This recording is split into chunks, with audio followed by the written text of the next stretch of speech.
Je m'appelle Thierry Dehoy, je travaille à l'administration des ressources humaines où je m'occupe de l'organisation des formations pour l'ensemble du personnel, donc aussi bien les professeurs, les chercheurs que les membres du personnel administratif et technique. Moi je m'appelle Raphaël, je suis du Cotoasis. Moi je m'appelle Kira, je viens du Cotoasis aussi. Je m'appelle Deconinck Stéphane, je travaille pour Earth and Life Institute dans lequel j'exerce des fonctions administratives. Moi c'est Mélodie Bruer, je suis chargée de mission développement durable, donc je fais partie de la cellule transition et je m'occupe plus spécifiquement de tout ce qui est mobilisation des étudiants sur les questions de transition écologique. Alors le projet principal qui finalement englobe tous les autres projets sur lesquels j'ai travaillé, c'est la mise en place d'un Green Office ici, à la Maison du Développement Durable. Donc Green Office, c'est une appellation qui est déjà utilisée dans plusieurs établissements d'études supérieures et qui est en fait un endroit dédié aux étudiants et aux étudiantes dans ces établissements. C'est un lieu physique dans lequel d'une part on va proposer de l'information pour les étudiants, des ressources. Donc nous on a une grande bibliothèque, on a une donnerie, on a une grainothèque. On va aussi leur proposer des activités. Donc nous-mêmes, on va proposer parfois des ateliers, des conférences, des projections. Et on va aussi en fait, leur donner d'autres ressources si eux veulent créer des activités, se mettre en lien, viennent avec des projets, des idées. Et on va être là pour les accompagner, soit leur trouver des partenaires en fait, avec le réseau associatif qui est autour de nous, au sein de l'université. Au sein de la ville aussi également, parce que le Green Office ici est implanté à la Maison du Développement Durable, qui est une ASBL à la fois communale et universitaire. Et on va aussi les aider en termes plutôt de gestion administrative des projets, donc tout ce qui est le financement, tout ce qui est aller trouver des appels à projets et faire le suivi administratif de tout ça. Il y a plusieurs avancées, donc la première était d'imaginer des actions de formation qui puissent soutenir le plan transition. Et donc un parcours a été mis en place pour les membres du personnel. Ce parcours de formation débutait par une formation qui est bien connue maintenant, qui est la fresque du climat. Et il se poursuivait par une série de 4 modules thématiques liés au plan transition. Donc le premier était un module d'introduction aux enjeux du développement durable et au plan transition lui-même, et qui se poursuivait par un module sur l'alimentation durable, un module sur le numérique responsable et un module sur la mobilité. Ces modules ont accueilli un certain nombre de personnes. L'autre chose qui est intéressante, c'est que dans le cadre de la mobilisation, nous avons réussi finalement, grâce au CORTA d'abord, donc le corps du personnel technique et administratif et technique, nous avons réussi à mettre en place un groupe de travail qui rassemble en fait les différentes populations de la communauté universitaire, c'est-à-dire que nous avons pu rassembler les chercheurs, les académiques, le personnel administratif, les étudiants, pour réfléchir ensemble à une série d'autres actions susceptibles de venir soutenir le plan transition. Je fais partie du bureau du CORTA. Au niveau du CORTA, nous avons chacun des rôles spécifiques, dont celui d'appartenir au CODD. En discutant avec les autres corps, donc les autres corps de l'université, le CORCI, le CORA et l'AGL, il nous est apparu qu'on avait peut-être une déperdition de temps, à savoir qu'on était plusieurs à avoir les mêmes projets en même temps et que l'idée était peut-être de mutualiser. Et dans ce cadre-là, on a essayé de créer un groupe qui s'est appelé le GT des ambassadeurs de la transition, où toutes ces personnes-là se regroupent, se rejoignent et réfléchissent à des projets pour la transition. Un beau projet que nous avons eu et qui est assez bien connu au sein de l'université, c'était le projet Hirondelle, avec tous les repeuplements d'hirondelles qu'on a eu au niveau des bâtiments. Nous avons aussi récemment les bibliothèques vertes qui se sont mises en place et qui ont vraiment montré qu'il y avait peut-être moyen de concevoir les bibliothèques d'une autre manière. Il y a aussi des aspects au niveau des poubelles. En fait, on a pratiquement une vingtaine de projets qu'on suit d'une manière relativement permanente et qui s'éteignent, se relancent en fonction des desiderata des uns et des autres. Je dirais qu'il y a 2 activités phares là, sur lesquelles je suis actuellement, qui sont d'une part le développement d'une récupérathèque. Donc la récupérathèque, c'est un grand espace qui va être dans le centre du campus de Louvain-la-Neuve, qui fait 450 mètres carrés. Et qui est là en fait pour faire de la revalorisation. Donc dans cet espace, on récupère des flux de l'université, donc des meubles, du matériel audiovisuel, des objets trouvés, ce genre de choses qui, avant la mise en place de cet espace, étaient jetés tout simplement. On les revalorise si besoin, on fait des ateliers upcycling pour ça par exemple, et puis on les redonne à des associations ou à des personnes qui en ont besoin. Et donc ce projet a été en fait créé avec des étudiants qui ont participé dès les premières idées en fait, parce qu'on est parti de choses pratiques avec des meubles qui arrivaient, un espace qui récupérait des meubles, des étudiants qui font notamment le troc de cotes, donc il y a un échange de meubles entre étudiants pour meubler leurs cotes. On s'est dit bah ça, il y a des nouveaux meubles ici à mettre.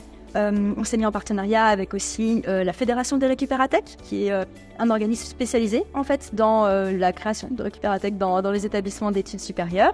Et donc voilà, la Maison du Développement Durable en tant que Green Office, lycée Louvain et ses partenaires vont déposer même un appel à projet auprès de la région wallonne. On a obtenu un financement pour ce gros projet qui va être inauguré là en novembre 2023. Donc ça, c'est un exemple vraiment de collaboration et qui est permise grâce à ce qui est mis en place au Green Office. Avec le Cotoasis, on parle de simplicité volontaire. Et donc, dans un des axes qu'on développe, on parle beaucoup de surconsommation, donc via le manque illégal, et notamment le troc de cotes qui vient juste de terminer. Donc c'est un événement qu'on fait annuellement. En fin d'année, on ouvre un parking, et tous les étudiants qui ont des affaires de trop, de vaisselle, meubles, les donnent dans un parking. Et en début d'année, à la rentrée, on réouvre ça, et les étudiants qui ont emménagé dans leur cote, qui leur manquent telles affaires pour éviter qu'ils rachètent alors qu'ils peuvent le récupérer gratuitement au troc de cotes. Et donc ça, c'est un événement qu'on fait en collaboration avec le Dépacote. La Maison du Développement Durable nous a beaucoup aidé aussi en termes d'administratif, et le côté Erasmus aussi s'est rajouté un peu parce que chaque Erasmus a besoin aussi, chaque aiderie ils arrivent, ils ont besoin parfois des affaires pour un temps assez limité, donc c'est aussi un événement qui est assez pratique pour eux. Un autre gros projet, c'est la création d'un escape game autour des objectifs de développement durable. Donc là, plutôt que de partir d'une initiative étudiante, c'est une idée qu'on a eue en fait en équipe, en se disant qu'est-ce qu'on pourrait faire pour mobiliser et toucher d'autres publics. Et donc l'idée d'un escape game sur ces problématiques est venue. On a sondé des étudiants, voir qui était intéressé. Et puis pareil, un appel à projet a été monté, des partenaires ont été trouvés. Donc là, c'est la Maison du Développement Durable et Louvain Coopération et lycée Louvain qui travaillent ensemble au développement de ce projet. Qui est d'ailleurs un projet qui permet de recruter des étudiants jobistes en fait pour animer cet escape game. Donc là, on va l'ouvrir officiellement aussi en novembre 2023 et on va avoir une équipe étudiante qui va faire le game master, gérer les débriefings, gérer les inscriptions, etc. Dans le cadre de mes fonctions aussi, j'ai pu dynamiser l'espace ici et donc on a des réunions hebdomadaires avec les étudiants en transition qui initialement étaient dédiées presque exclusivement au code à projet de la plateforme Transition. Mais qui maintenant sont ouvertes en fait à tout étudiant qui veut s'impliquer dans des projets, à d'autres collectifs étudiants, l'AGN par exemple, donc l'Assemblée des étudiants à Louvain-la-Neuve, Youth for Climate, des étudiants parfois d'autres établissements d'études supérieures sur le site et des membres de la société civile, donc des citoyens engagés et d'autres associations. On a aussi pas mal d'activités plus ponctuelles, donc des petites actions, mais qui viennent pareil, soit de l'initiative d'associations, soit d'initiatives d'étudiants. On fait par exemple du ramassage de déchets régulièrement, donc on va sur le terrain ramasser des déchets, ça fait réunir des habitants, des étudiants. On a aussi un projet où on propose des ateliers de sensibilisation qui sont du type des fresques du climat, donc des ateliers en 3 heures assez ludiques où on peut s'approprier une problématique. Et là, pareil, il y a des étudiants qui se sont saisis de ces ateliers, qui sont venus nous voir en disant tiens, donc c'était des étudiants membres de Youth for Climate, donc un autre collectif, en disant on aimerait bien animer des fresques pour d'autres personnes, mais on n'a pas de lieu pour le faire. On ne sait pas comment communiquer, on ne sait pas comment mettre ça en place. Ils ont pu bénéficier de la Maison du Développement Durable pendant toute une année, toutes les 2 semaines, ils organisaient un atelier ici. On a pu faire de la communication, ils ont pu du coup avoir de la communication en interne à lycée Louvain et puis sur nos réseaux sociaux et sur les leurs, donc ça fait tout de suite plus de personnes. Et ça, c'est le genre de projet qui réunit à la fois des habitants de tous les âges, des étudiants qui viennent participer. Et c'est un petit peu aussi un autre exemple de ce qu'on peut faire ici, ce que j'ai fait dans le cadre de mes fonctions. Alors le défi, il est permanent en fait. Les questions de transition et de mobilisation par rapport à la transition, c'est bien sûr un enjeu majeur. La seule difficulté, c'est que la mobilisation, elle se fait d'abord auprès des personnes qui sont déjà impliquées, convaincues et qui viennent en fait dans des modules de formation finalement se rassurer sur le fait que ce qu'elles font déjà est bien des choses adéquates à faire. Le gros enjeu maintenant est de mobiliser derrière ces personnes-là toutes celles qui sont encore un peu dans l'expectative et qui ne sont pas encore forcément intéressées ou disposées à s'engager dans les changements qui nous attendent toutes et tous. Une des difficultés majeures, c'est la communication. La communication interne à l'université n'est pas simple parce que d'abord la communication est extrêmement abondante et il est très difficile, me semble-t-il, d'accrocher les personnes sur un sujet particulier. Et donc trouver les bons moyens de communication et de mobilisation reste un défi majeur pour moi. La première chose, c'est sortir du cercle des convaincus. Parce qu'en fait, on a la chance d'avoir une communauté étudiante déjà très engagée, surtout à Louvain-la-Neuve, avec les quotas projets, enfin à Louvain-la-Neuve parce que je les connais mieux comme je suis sur site ici, et avec Youth for Climate, enfin voilà, avec des collectifs qui existent déjà, qui font beaucoup de choses, qui sont partants pour faire beaucoup de choses. Donc c'est super gai, mais par contre, on a beaucoup plus de mal à aller toucher des étudiants qui sont pas déjà dans ces collectifs, qui seraient peut-être soit déjà en fait motivés à travailler dessus, mais c'est difficile d'aller les trouver personnellement et de leur dire voilà ça existe, rejoignez-nous, et peut-être aussi juste en utiliser des nouveaux ou des nouvelles qui ne seraient pas déjà intéressés à ces thématiques. Donc ça c'est un gros défi qu'on a. Je pense que la principale problématique qu'on trouve, c'est pour tous les caps. En fait, c'est l'entre-soi. On est beaucoup, on mobilise les mêmes étudiants et étudiantes au sein de la capisterie, qui est en fait toutes les personnes qui sont dans les caps. On retrouve toujours un peu les mêmes personnes, les mêmes étudiants et étudiantes, deux actifs, mobilisés dans tel événement, et essayer de trouver un moyen d'essayer d'embarquer tout le monde. Nos projets prennent beaucoup de temps et du coup, par exemple à la plateforme, on a des intervenantes chaque semaine qui viennent nous présenter d'autres projets en cours. En fait, tout le monde est hyper intéressé, mais personne ne peut vraiment s'engager dans autre chose, et c'est dommage parce que du coup, c'est des projets qui se font peut-être pas, ou il n'y a pas suffisamment de monde pour les faire. Un autre défi ici, c'est justement un petit peu lié, c'est la communication.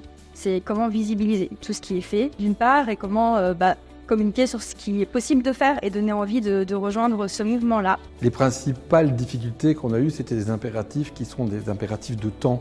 Il faut savoir qu'effectivement, toutes ces actions que nous les faisons parfois même au-delà de nos heures de travail, et donc quelque part organiser un GT, convoquer, faire les PV, ça se fait souvent après les heures de travail, donc ça a été la première difficulté qui a été importante. La deuxième a été de fédérer et d'essayer d'avoir le maximum de personnes autour de soi qui restent impliquées pour essayer d'avoir une pérennité dans les projets. Il faut savoir que quelque part, si différents corps sont intéressés à certains moments, il n'est pas dit que ça va continuer. Donc on a créé une structure très stable avec un ensemble de projets, et c'est plus les projets que les personnes qui font suivre les projets. Et donc c'était ça qui était hyper important, c'était essayer de faire comprendre que quelle que soit l'appartenance à l'université au niveau corps, il y avait moyen d'intervenir d'une façon intrinsèque dans un projet pour le faire suivre, pour le faire survivre. Il y a un grand enjeu sur en fait essayer d'avoir des initiatives similaires et le même accompagnement proposé aux étudiants et étudiantes sur les autres sites de lycée Louvain, parce que pour l'instant on est quasiment exclusivement à Louvain-la-Neuve. Je suis déjà allée un tout petit peu à Woluwe faire quelques actions, mais voilà, c'est pas évident. Donc là, on a vraiment quelque chose à créer. On a commencé à en discuter un petit peu avec notamment le site de Woluwe, mais donc il faudrait pouvoir aller plus loin sur ça et être sur tous les sites. Moi, je crois que la période maintenant est vraiment importante dans la mesure où on ne parlait pas tellement de transition il n'y a pas si longtemps que ça. Maintenant, on commence à en parler de plus en plus, et je crois que l'enjeu et l'actualité récente au niveau du climat et de ce qu'on a vécu prouve à chaque instant qu'effectivement on est dans l'urgence, et que quelque part maintenant je crois que les consciences commencent à être claires par rapport au fait que la transition c'est quelque chose d'important, et donc l'idée c'est d'essayer de continuer à fédérer. Le groupe qu'on a créé, le GT des ambassadeurs de la transition, c'est à deux mots-clés qui est agir, se rassembler et agir. Et donc l'idée c'est d'essayer d'être le plus nombreux possible autour de la transition pour avancer encore beaucoup plus dans cette thématique. Finalement, je pense qu'il faut voir l'université plus largement comme un acteur de notre société, et quelque part ce plan de transition doit aussi avoir un facteur d'entraînement sur l'évolution de notre société, de tout ce qui nous entoure en matière de transition. Et donc à ce titre-là, j'ai le sentiment que tous les travaux de nature à renforcer la formation des étudiants auront un impact considérable sur ce qui se passera après leur passage à l'université. Je pense que là, il y a un vecteur essentiel à mobiliser pour les années à venir.